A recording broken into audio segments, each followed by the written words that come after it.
Hey everybody, this is Adam and Rick from Spit Take. We're here to give you a review of Aquaman and the Lost Kingdom, which we both just saw today. Very excited to talk about this one. Just a warning, this will be a spoiler-filled review, so if you haven't seen the movie and plan on going to see it, you can feel free to come back to this after you have had a chance to watch it. If you don't mind spoilers, then feel free to keep listening. Um, we're we're pretty excited to talk about this one. It's we both walked out of the movie. I really like it. Rick texted me, so he really liked it. So we're going to kind of go through, not really scene by scene, but through most of the movie and just kind of talk about what we liked, if there was anything we didn't like, etc. If you guys want to hear more about our thoughts, we did talk about it on our latest podcast, which will be airing on Friday the 5th. So, Rick, what do you think? Yeah. Also to add on to that, I know there's some controversy as far as Amber Heard being in the movie and stuff go. We're not going to really get into this in this review.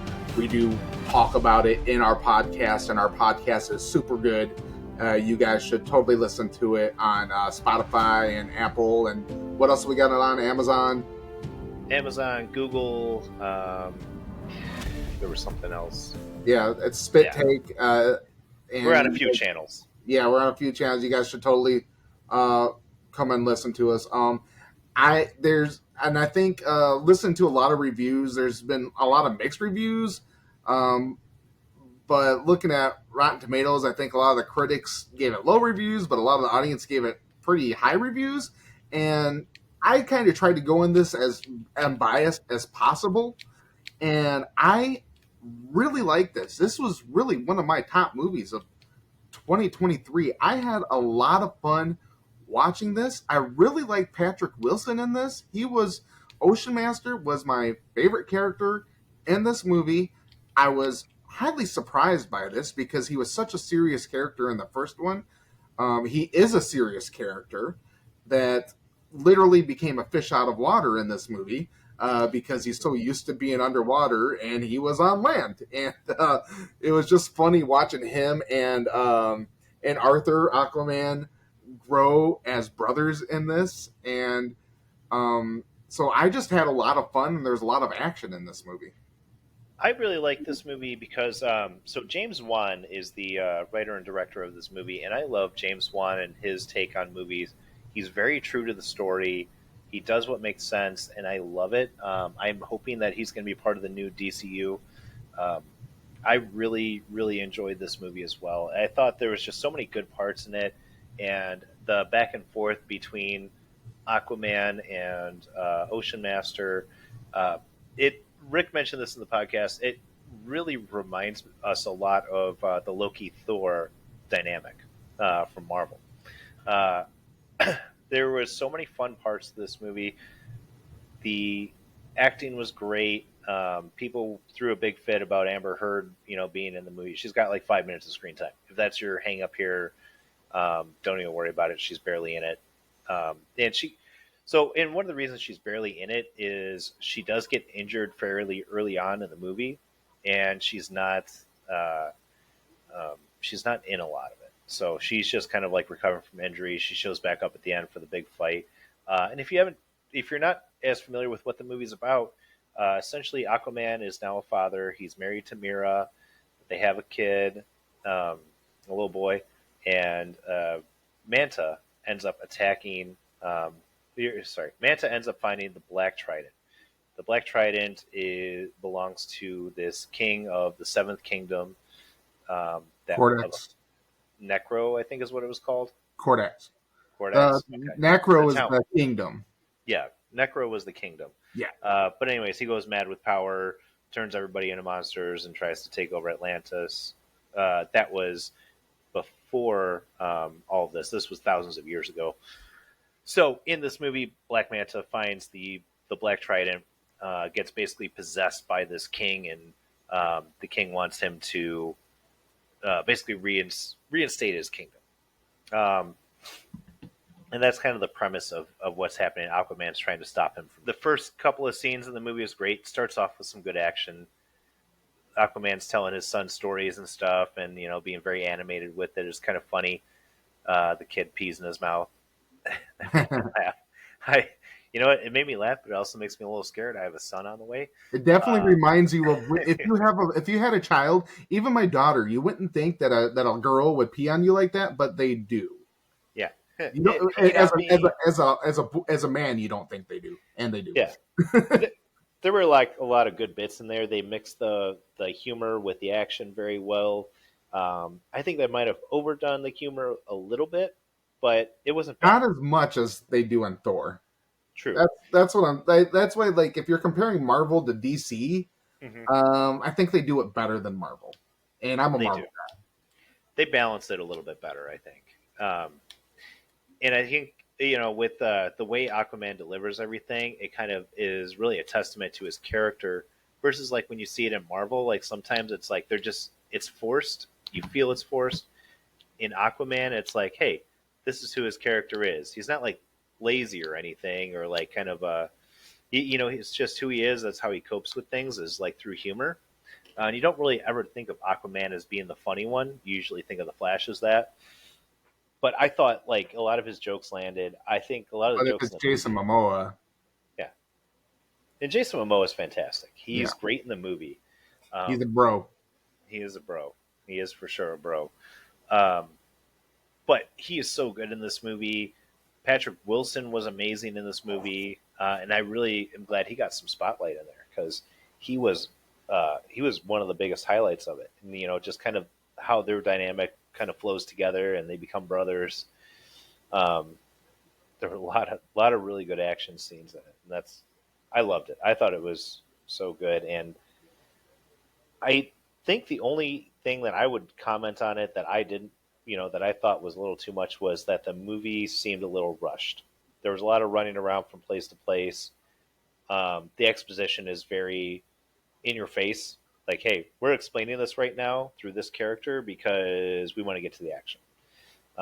Some of the moments didn't have as much of a chance to breathe, but I don't think it hurt the movie really either.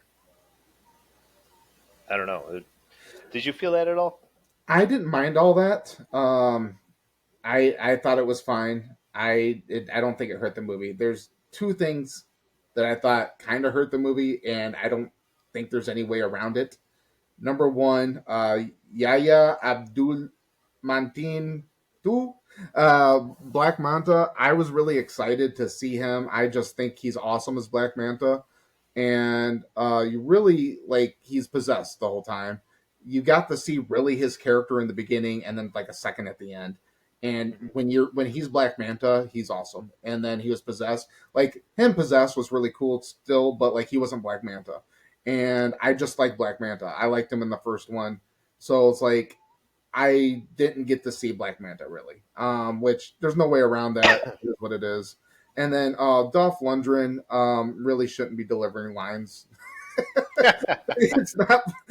I'm sorry. Like unless he's Drago, he really shouldn't be delivering I lines. love Dolph Lundgren. I I love love him. Dolph Lundgren, but not in this character. Like Yeah, he should just be there, but I do like how Ocean Master had that arc, yeah, the redemption arc with King Narus, um, with yeah, him towards the end where he didn't trust him and then he saved him. yeah. I knew it was happening. It was predictable, but I still was happy it happened. I questioned it though, because like when Dolph Lundgren was like hanging there and he asked him for help and he gives that little smirk and Yeah, then disappears around the corner, I was like, oh, he I fucked him knew it. good. I knew he was gonna do it. I was 90% sure, but there was a 10% of me that's like, oh, he fucked him. But like when they came back to him, like, because if they're really gonna kill him off, he's just gonna fall right after he leaves. But he was still hanging on. I was like, oh, he's coming back. A part of me was like, that would have been a better story arc, Yeah, but I like the character so much. yeah, I don't know. I might have liked him even more if he would have left him hanging because I do like the heel. yeah. Well, and like I said in our podcast, like one of the funniest parts of the movie is when they start running from these like giant grasshoppers on this Yeah, island they're on. And so gotta go do Patrick some stuff. Wilson's running like he's doing like the Naruto run, like hands down by his sides, trying to run, And he's like, what? He's like, how do you do this? He's like, I've never. He's like, you've never run before? He's like, swing your arms, lift your knees, and then he starts taking off in front of Aquaman. He's like, wait, slow down.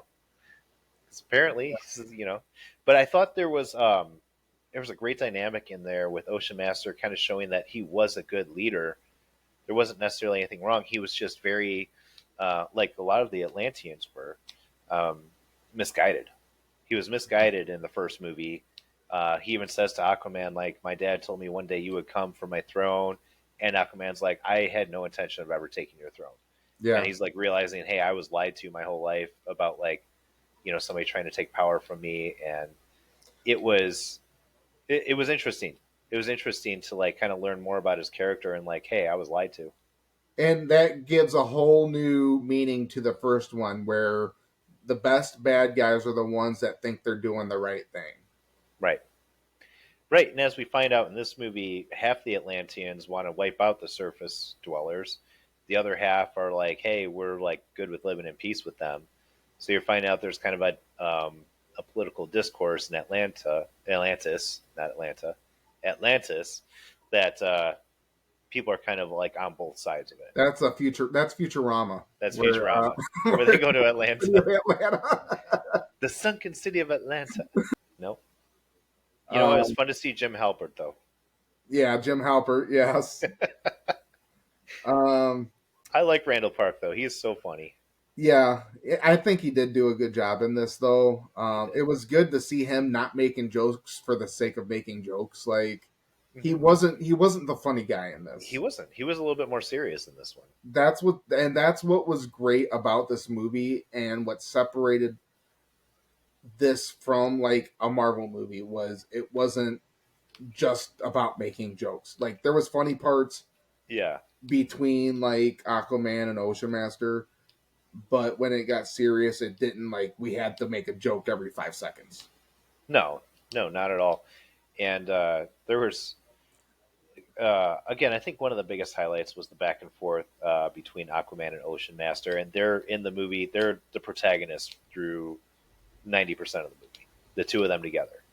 Um, the it's crazy because like there's a couple of things that are like kind of plot holes in the movie, and one of the ones that I noticed right away, and it stuck out to me, was they're talking about like the Kingfish guard that's guarding Ocean Master down in the prison, right?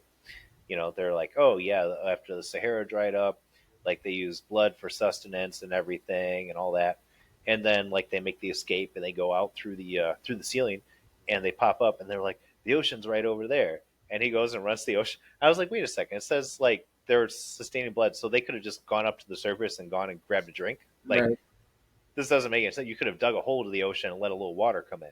right. Yeah, it So didn't make sense. What it did, like they made it sound like they were not close to the ocean, yeah, and then all of a sudden and they were there.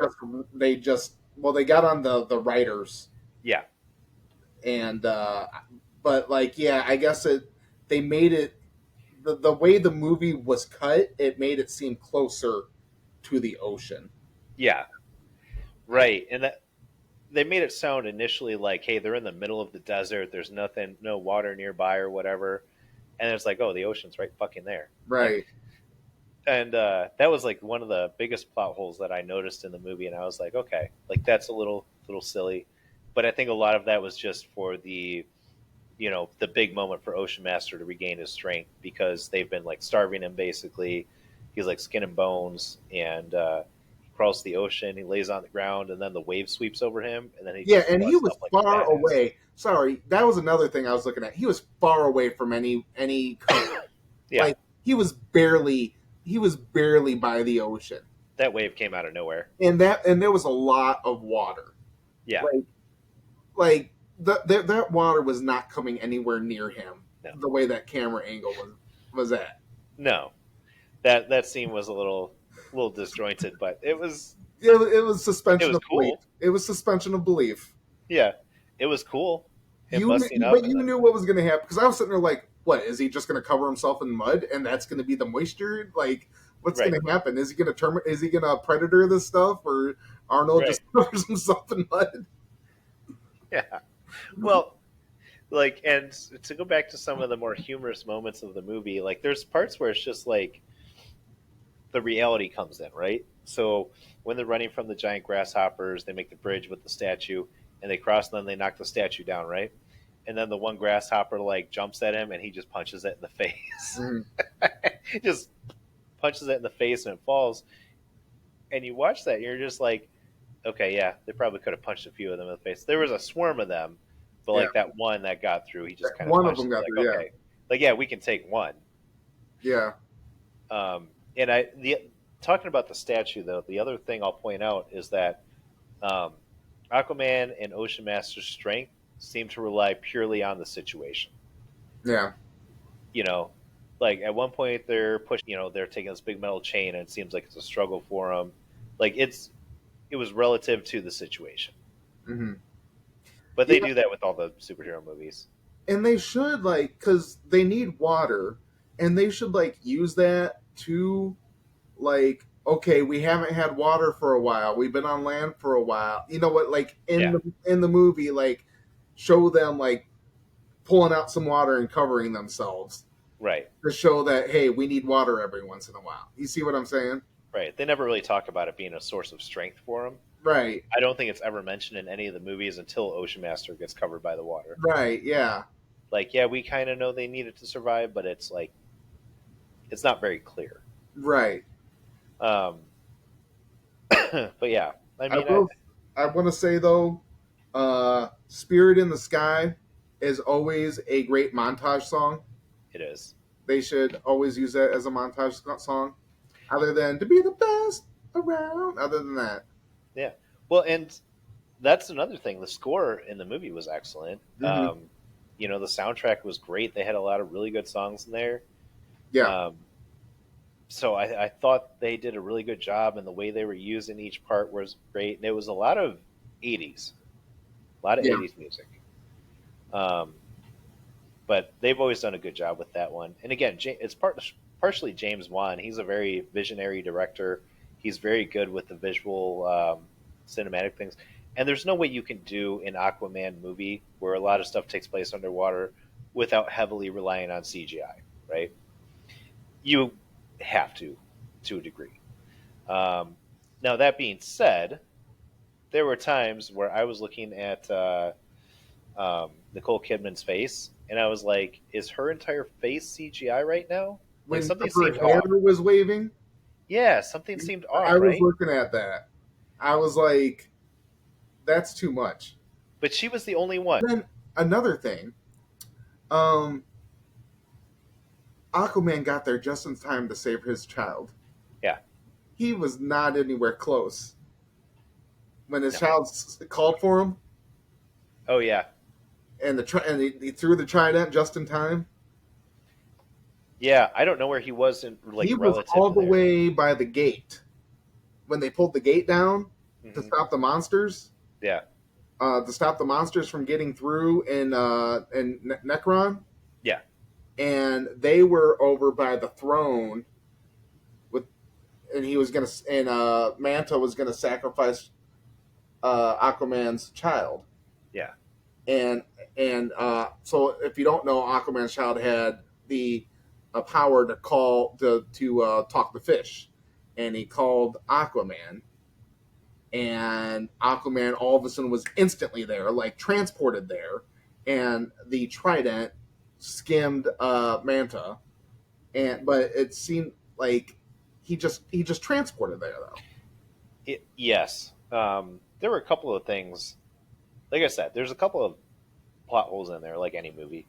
The other one that I would point out was when they were like, "Okay, we got to take out this sonic gun that Manta had on the ship, right?"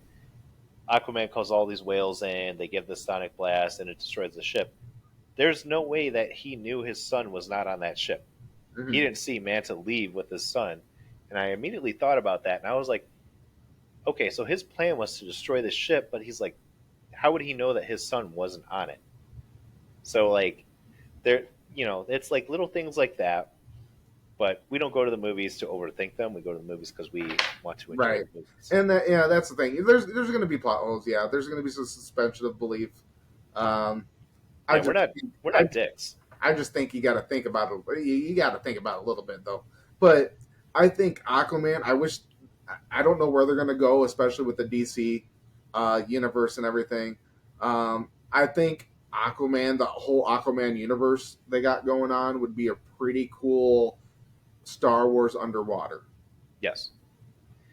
They have a whole universe going on down there that I think would be pretty cool to explore. They were gonna do the trench that got Hmm. canceled. Now that I see how it's expanded in Yeah. this one with the pirates and everything, um, I would be really interested to see what else is because the ocean is so vast, anyways. It would Right. just be really interesting to see what other scum is down there. I agree, and just see how the other kingdoms live, and like you could do something Lord of the Rings style between them. Like there could be a lot of like fun things you could do with those, and I don't think we're ever going to get to see that now. Um, I think that I like to trust in the fact that I think James Gunn is a very, very good story writer. I think what he's going to do is going to be good. Optimistically, it's going to be good because he is committed to the story.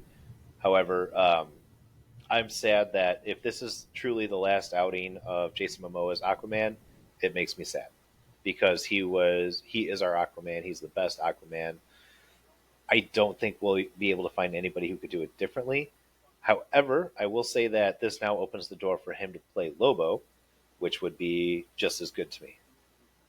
Jeffrey Dean Morgan was supposed to play Lobo once upon a time. Yeah, we never got that, unfortunately. Um, but yeah, going back to Aquaman, it is an excellent movie. If you have a chance to go see it in theaters.